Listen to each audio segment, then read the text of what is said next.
Entonces él, al contrario de mí, la festejaba, incluso, pero tenía una cierta crítica, pero según yo, muy limitada. Él solo decía, el único problema es que les prometen a los de la Alemania ex-socialista, entre comillas, una mejor vida que a lo mejor nunca van a tener, en términos económicos, porque había mucho desempleo, etcétera, ¿no? Entonces él se fija en este tema que a mí me parece no central. ¿No? Yo creo y se expresa muy claramente en los suicidios. Había muchos suicidios en la unificación, muchísimos.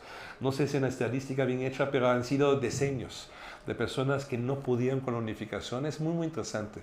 ¿No? Creo que debe haber pocas olas de suicidios tan fuertes en la historia alemana como esta, o a lo mejor ninguno. Muy poco trabajado el tema, pero se sabe que prácticamente nunca por razones económicas, porque había apoyos muy fuertes del gobierno alemán para que la gente no sufra económicamente en la otra parte, ¿no? Gastan muchísimo dinero en eso, más bien por razones psicológicas e ideológicas. La gente no pudo, por ciertas razones, con este cambio tan radical y tan rápido, y también no pudo muchas veces con el desempleo, pero psicológicamente. Insisto, no era que no podían pagar la renta o algo así, sí podían pagarla, pero no podían emocionalmente, ideológicamente con la nueva situación. Y entonces yo creo que Bolívar subestima totalmente esta parte ideológica de la unificación alemana, y él, por ejemplo, no ve la parte como en la unificación alemana, de esto estoy convencido, su función principal era olvidar para siempre el nazismo. Esto era muy claro. Y se decía en muchos discursos, decía, hay que quitar el muro de Berlín. No se decía porque la gente no puede pasar, esto no le importaba. Y que las familias están divididas, esto ya las familias ya se habían acostumbrado. Muchas hasta hoy no se visitan, quitaron el muro y siguen igual de aislados que siempre. Eso es un cuento, ¿no? Al final el muro de los físicos ya no importaba a nadie. Al inicio sí, pero en ese momento ya no. Más bien el muro era un monumento indeseado, digamos, no era planeado como tal por nadie, pero en los hechos se convirtió en el monumento por los 6 millones de asesinados, así tal cual. Todo el mundo sabía, el muro y Auschwitz tienen una conexión directa, ¿no? Porque el muro se hizo no porque los soviéticos malvadamente algún día inventaron un muro, no, el muro es la consecuencia lógica del nazismo, que al haber perdido la guerra, se divide el país, ni modo, así pasa, hacen la guerra de agresión y perderla, se divide el país y también se divide la capital. En algún momento la división llevó al muro, ¿no? Digo, no es para, yo no quiero justificar el muro, pero así fue. El muro no es consecuencia de la Guerra Fría, esa es una mentira. El muro es la consecuencia directa del nazismo y de Auschwitz, tal cual, ¿no? Entonces el muro es un monumento no planeado de Auschwitz, y por eso lo quieren quitar, porque no querían recordar ya este crimen, y por eso había este fanatismo, porque sí era un fanatismo, de quitarlo lo más rápido posible. Hoy en día se venden pedazos carísimos, pero lo desaparecieron tan rápido que ni siquiera pensaban que le podrían vender, ¿no? Pero ahorita estarían riquísimos, ¿no? Pero bueno, entonces lo desecharon, no sé en dónde, rápido, desaparecerlo, ya no pensar en él, borrar todas las huellas, los restos. Entonces, esta parte Bolívar subestima, y creo que tiene que ver con su concepción de los 4ET. No se fija tanto en la comparación de las diferentes formas de vivir lo invivible del capitalismo, que no una crítica decidida a ciertas contradicciones ideológicas no la hace.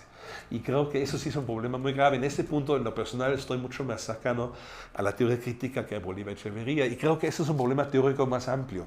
No lo digo tanto para hablar mal de él, no es el punto, pues insisto que era mi amigo, ¿no? Yo lo considero los mejores y más importantes pensadores del siglo XX, ¿no? Estoy convencido, sobre todo de la segunda mitad, ¿no? Yo estoy seguro que es importantísimo como pensador, ¿no? Mi crítica no lo hago para despreciarlo, sino para señalar un problema teórico más amplio. Y creo que tiene mucho que ver con el tema del coloquio, ¿no? ¿Cómo hacer una filosofía latinoamericana donde se ve lo específico, ¿no? De América Latina, por ejemplo, o de ciertos países de América Latina, incluso dentro de México, seguramente cada región tiene lo específico, lo que mencioné hace rato, que es un poco el problema que tienen, por ejemplo, los zapatistas con AMLO, que AMLO no ve, según ellos, lo específico de su situación, etcétera, etcétera. No, esta contradicción entre lo universal y específico está aún dentro de América Latina, aún dentro de México, pero creo que Bolívar trata de resolverlo, y me parece muy interesante cómo lo intenta, pero tampoco estoy seguro si lo logra, ¿no? Y me parece importantísimo conocer su proyecto, su propuesta, ¿no? Que es como rescatar la particularidad, para decirlo así muy generalmente, rescatar las diferencias, 4ET, ¿no? Que se distinguen, se pueden combinar, etcétera, etcétera, ¿no? Es mucho más complejo, y lo dije ahorita de manera muy rápida, ¿no? Eso es importantísimo, pero en su caso, por lo menos, y creo que no es en defensa personal, sino un problema teórico, es que tiene que anular la crítica. Solo puede ver la diferencia, la particularidad, y con esta renuncia a la crítica, porque la crítica tiene cierta tendencia hacia lo universal. ¿no? En la crítica a la ideología del capitalismo, hacerla ya de manera diferenciada, creo que no solamente es un problema que es mucho trabajo, ¿no? Criticar 4 veces es más difícil que una ideología, creo que es peor que eso. No solamente es 4 veces más de trabajo, es a lo mejor, no sé si imposible, pero se complica, ¿no? Para ser muy cauteloso, porque como empiezo a criticar un ethos de otra manera que el otro. Entonces, entra unas contradicciones, ¿no? ¿Por qué es criticable alguna cosa en un ethos, en el otro no es criticable? O si es criticable los dos, entonces, ¿cómo lo hago para no universalizar de manera falsa, ¿no? Aunque sea una actitud crítica, cuando tú trabajaste, ¿no? De la negatividad, o para una moral negativa en Adorno, pero aunque sea negativa, aunque sea crítico, ¿no? Que es mucho más cauteloso que positivamente proponer una forma correcta de vivir. De todos modos, la crítica tiene la tendencia a la universalización, no tiene esa tendencia.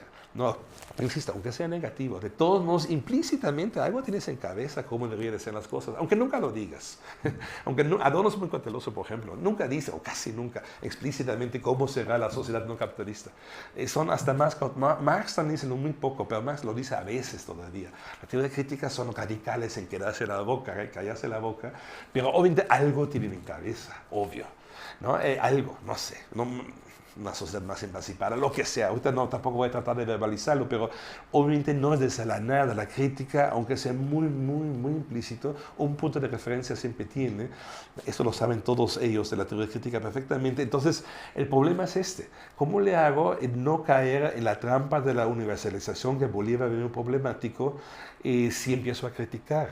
¿No? Entonces, creo por eso no critica los 4 No solamente, insisto, no es una incapacidad, no es una sobrecarga de trabajo, es un problema teórico, pero si no lo hago, sí puedo convertirme en un puro observador.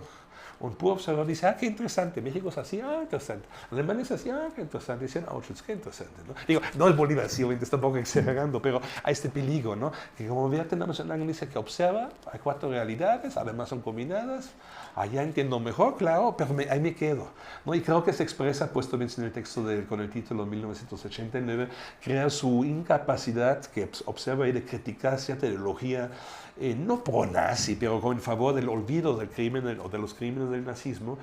Bolívar no está en favor de eso, obviamente, pero pierde como capacidad de criticarlo. Bolívar es antifascista, todo lo que quieran, no hay ninguna duda, pero no puede criticarlo frontalmente justo porque está demasiado metido, eso creo yo, en su teoría de los 4 Entonces ahí veo una tensión muy interesante y creo que puede ser productiva. Espero. Pero la quería señalar, es como la idea a la cual quería llegar con esta intervención, ¿no? Que esa tensión creo, en verdad no sé cómo, soy sincero, pero estoy convencido que eso podría llevarnos algún día a una solución teórica. Por lo menos reconocer la contradicción, ¿no? Entre esta necesidad que bien plantea e intenta Bolívar de ver la particularidad regional paralela en la misma época histórica, ¿no? Del siglo XXI, por ejemplo, que hoy en día vivimos, ¿no? Y un capitalismo universal, pero que a la vez tiene sus particularidades importantísimas y al mismo tiempo no caer en el error en el cual sí cayó, creo, Bolívar Echeverría, pero retomar ahí lo de la teoría crítica de una cierta universalidad de la crítica. Ellos casi no usan la palabra, Habermas sí, pero ellos, aunque no la usan, creo implícitamente sí la tienen, insisto, de manera muy cautelosa y muy reflexionada, pero todos sí lo tienen, y eso es algo que se critica mucho. Una de las críticas más fuertes y más plausibles que conozco la teoría crítica es justo esa.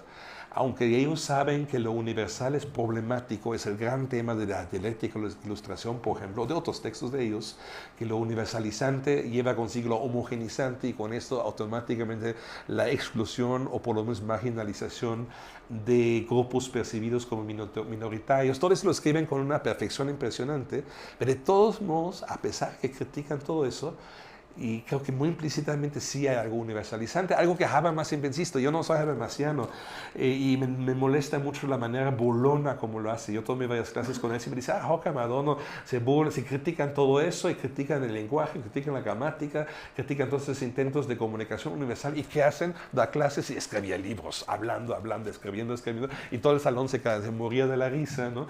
Entonces Habermas me disgusta mucho que haya tanto burlados de eso, pero tiene razón, digamos, no razón en su conclusión que la única solución al problema es él. En el fondo, tiene razón, Habermas tiene esa tendencia universalizante, sí la tienen, pero al mismo tiempo saben que es falsa. En eso se parecen a etos barrocos, ¿no? Saben que no deberían hacerlo, saben que en verdad deberían quedarse callados, como lo hace Nietzsche, ¿no? Al final de su vida, y al mismo tiempo saben que no pueden quedarse callados, saben que están obligados a hablar. No están obligados a expresar a los contemporáneos lo que han entendido. Y algo parecido pasa en estos barrocos, ¿no? Los barrocos saben que lo mejor sería no hablar. Hablar, por ejemplo, es denunciar. El nazismo, los que más hablaron, eran los que más denunciaron judíos escondidos, ¿no? Entonces, lo mejor ha sido no hablar. En general, cada información que puedo dar sobre alguien más, en general le afecta a la otra persona de manera negativa, ¿no? Bien sabemos que muchas veces es mejor quedarse callado, no decir nada, pero al mismo tiempo es imposible convivir sin comunicarnos. Bueno, en esta segunda parte tiene razón Habermas, pero es una contradicción, ¿no? Y esta contradicción él no la quiere ver, y en estos barrocos sí se ve. Deberíamos estar callados y al mismo tiempo no podemos estar callados, ¿no? Va a decirlo. Sí, pues está esta forma rara de hablar en el barroco, sí, no, etc. Lo que traté de decir rápidamente.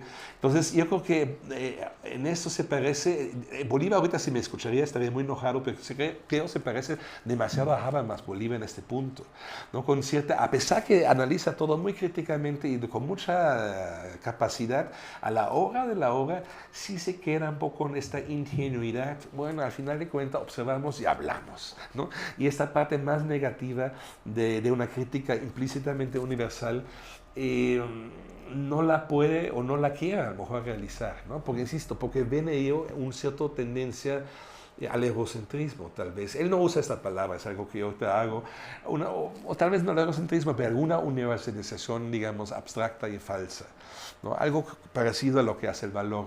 Entonces, no sé si me expreso bien, es que es una contradicción muy complicada que ya existe en Marx también, en el Capital, ¿no? Por un lado, lo abstracto, lo universante es lo negativo, lo nefasto, el valor, lo aplastante, lo que nos excluye las minorías, etcétera, las mujeres que ni siquiera son mayoría también, perdón, iba a decir, ni siquiera son minoría, son mayoría incluso, pero son tratados como si fueran minoría, etcétera. Todo eso pasa con la falsa universalización, eso, ¿no?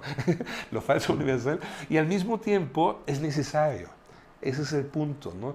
Incluso si ustedes ven la historia del capitalismo, es nefasta la historia del capitalismo, pero Marx siempre subraya el carácter dialéctico de la historia de la burguesía del capitalismo. Por ejemplo, en Francia, la Revolución Burguesa Francesa en 1789, ellos son los primeros en dar los mismos derechos a los judíos que a los no judíos, justo por un concepto universal de ser humano, ¿no? Justo por un concepto de inclusión universal, que tiene mucho que ver con el valor, ¿no? Justo la lógica capitalista hace posible incluso también la inclusión de las mujeres, por lo menos en cierto aspecto, en cierto momento, ¿no? Entonces hay una dialéctica muy compleja que creo que va más allá del debate de Bolívar y la teoría crítica, o más bien se expresa en ese debate, donde no es tan fácil. Tampoco decía que rescatar lo abstracto, perdón, criticar lo abstracto y rescatar lo particular, lo concreto, ¿no? No es tan fácil, ¿no? Aunque es necesario, hay que, sí, claro, tienes toda la razón, voy a terminar para que haya preguntas.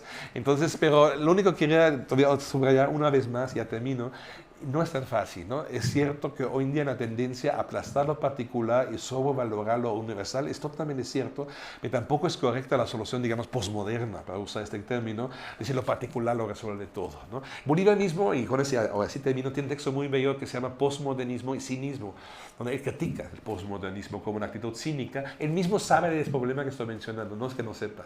De todos modos, creo que tampoco lo resuelve, pero bueno, ahí lo voy a dejar. Muchas gracias.